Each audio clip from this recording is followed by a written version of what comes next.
El sistema de salud de Colombia se encuentra en un momento, podríamos decir, decisivo. Hay sobre la mesa una propuesta de reforma integral, el proyecto de ley 339, que promete transformarlo todo desde la base.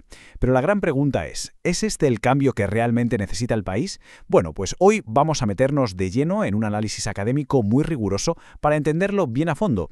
Y es que esta es precisamente la pregunta que se hizo un grupo de expertos de 4 de las universidades más importantes del país: la de Antioquia, la Nacional de Colombia, la de los Andes y la Javeriana.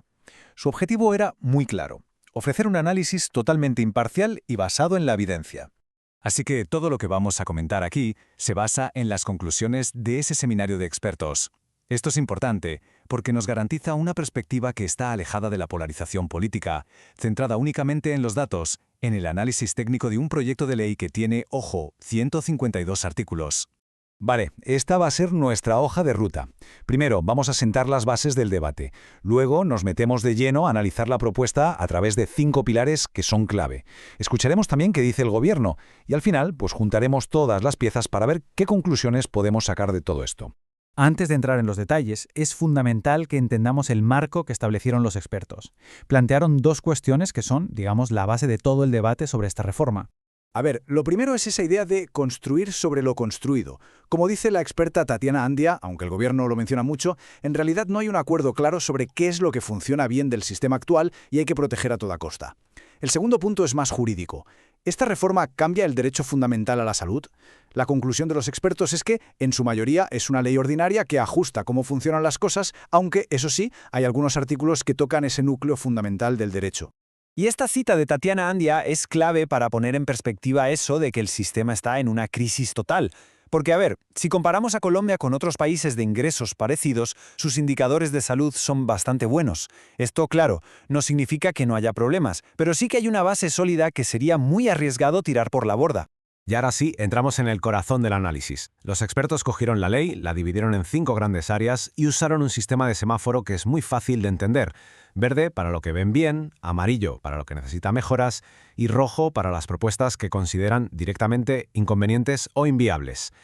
Empezamos con la gobernanza. En verde, los expertos ven con buenos ojos que se plantee una estrategia a largo plazo. Eso está bien. Sin embargo, enseguida se encienden las luces amarillas y rojas. Se quiere dar más poder a las entidades territoriales, pero no se tiene en cuenta que no todas tienen la misma capacidad para asumir esas nuevas funciones. Y lo más preocupante, en rojo vivo, no se proponen mecanismos claros para prevenir la corrupción, ni para reforzar la independencia técnica de la superintendencia, que es quien vigila todo. Pasemos a la salud pública. Aquí la cosa es un poco agridulce. Por un lado, se aplaude que la reforma reconozca que hay que reducir la inequidad, pero, y es un pero muy grande, el concepto de promoción de la salud prácticamente se esfuma, se lo come la atención primaria. Y además, temas tan importantes como la detección temprana de enfermedades ni se mencionan de forma explícita. Una ausencia que, la verdad, llama mucho la atención. Esta metáfora del profesor Carlos Agudelo lo clava. La salud pública se convierte en un espíritu omnipresente, se menciona por todas partes pero no se concreta en ningún sitio. No hay un capítulo dedicado a ella en la reforma, lo que deja muchas de sus funciones un poco en el aire, sin un anclaje claro en la ley. El siguiente pilar es el del talento humano, o sea, el personal sanitario. Un punto a favor, se garantiza la continuidad en el trabajo. Sin embargo, los expertos ven fallos estructurales muy serios. Por ejemplo, no se propone un escalafón, un sistema de carrera profesional. ¿Y esto qué significa en la práctica para un médico o una enfermera? Pues que no hay un camino claro para que se reconozca su experiencia y su especialización a lo largo de los años. A esto hay que sumarle que la propuesta para llevar especialistas a zonas rurales es muy floja y que las juntas médicas para debatir casos complejos se plantean como algo opcional. En cuanto a cómo se atiende a la gente, la prestación de servicios, la creación de los centros de atención primaria, los CAPIRs, se ve como un buen paso adelante. Pero aquí aparecen 2 problemas bastante gordos. La reforma le da prioridad a la red pública, pero es que la realidad es que el 80% de los hospitales y clínicas son privados.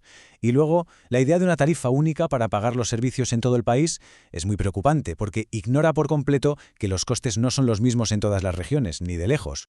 Y ojo a este dato, que es muy revelador para entender el contexto financiero. Colombia invierte un 5,8% de su PIB en sanidad pública. Esto es bastante más que la media de América Latina, que es un 4,1%, y se acerca mucho a la media de la OCDE.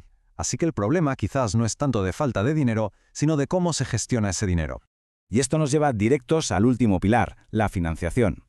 Aquí, la idea de centralizar todo el dinero en una cuenta única y pagar directamente a los hospitales se ve bien. Pero el punto crítico, el que los expertos marcan en rojo, es la propuesta de descentralizar la compra de servicios sanitarios. Darle esta responsabilidad a las direcciones territoriales de salud se considera muy problemático porque podría acabar fragmentando el sistema. Bien, después de todo este análisis técnico, es fundamental escuchar la otra versión. El viceministro de Salud Pública, Jaime Urrego, estuvo en el seminario y expuso la visión y la justificación del gobierno. Con estas palabras, el viceministro deja claro que para el gobierno la reforma no es un simple ajuste, sino una oportunidad histórica para saldar deudas pendientes. El debate, según él, no es si hace falta un cambio, sino cómo tiene que ser ese cambio. La defensa del gobierno se basa en 3 argumentos principales. El primero, que la reforma cumple con un programa de gobierno que ganó las elecciones. Segundo, que no se busca estatizar la sanidad, sino reequilibrar el juego entre lo público y lo privado. Y tercero, y quizá lo más importante, que intenta resolver 3 deudas históricas: las económicas, la deuda con los trabajadores de la salud y la falta de acceso en zonas remotas y barrios populares. Bueno, ya hemos visto el análisis técnico de los expertos y la respuesta del gobierno. Ahora toca juntarlo todo para tener el panorama completo. A modo de resumen, podríamos decir esto. Por un lado, hay puntos fuertes que están claros. El foco en la atención primaria, centralizar la recaudación y tener una visión a largo plazo. Pero por otro, las preocupaciones son de mucho peso. La falta de medidas anticorrupción, lo inviable que parece una tarifa única, una estrategia de salud pública muy vaga y la ausencia de una carrera profesional para el personal sanitario. Y todo esto nos deja con una pregunta final que es clave. Parece que tanto expertos como gobierno quieren lo mismo, mejorar la salud de la gente. La gran división está en el cómo. Así que la pregunta que queda en el aire es, ¿será posible encontrar un punto medio entre estas dos visiones para construir, a partir de lo que sí tienen en común, la reforma que el país realmente necesita?